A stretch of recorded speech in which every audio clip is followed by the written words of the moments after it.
Welcome to Sweet Life Beat Life. We hope this video helps. You begin by confirming hardware. Make sure your piano outputs MIDI or audio via USB or an interface. Once connected, load one backing track into your DAW or playback device. Choose WAV or high-quality MP3. Next, set the DAW tempo to the backing track BPM and transpose the key if needed. Do this now because syncing tempo and key is the foundation. Without it, timing and harmony will clash, and you'll lose musical cohesion. You now route audio, send the backing track to your piano speakers or the PA system, and enable monitoring so you hear both.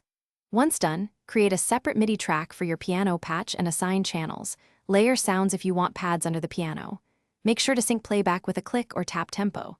Use loop points for practice and add a short crossfade of about 0.5 to 1 second to avoid pops. This keeps transitions smooth and performance-ready.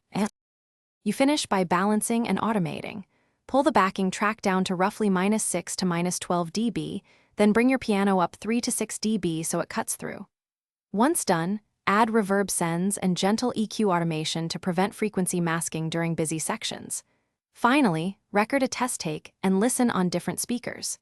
If things go wrong, check latency, sample rate mismatches, and cable routing first. Those three usually explain timing slips and sound dropouts.